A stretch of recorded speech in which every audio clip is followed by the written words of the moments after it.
Yung guys, tumami na yung parcel natin. No? Ito, na-unbox tayo. Ito yung mic kasi sira yung USB niya sa Type-C. Lumalimutan ko dito natin kung magka-transmit siya. Mic din to kasi basaksakan.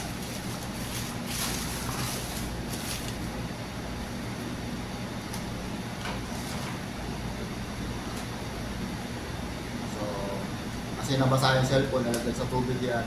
Yung Type-C kasi ito, Type-C. Saan nga ito Type-C? Ngayon, hindi siya gumagana sa Type-C. Kaya ang ginawa ko is sumudor ako ng headset na may jack. Ito, convert natin kung magka-transmit siya. Yan. Magkano yung ganyan? 2 plus lang ito. Ha? 200. Yung jack lang naman kailangan ko dito. So, yung saksakan na is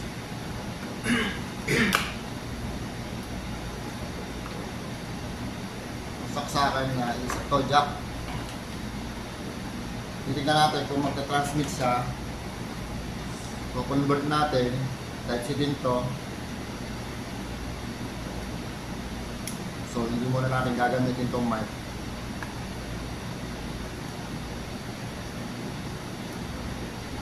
Pero ito, sasaksak ko na sa kung magka-transmit siya.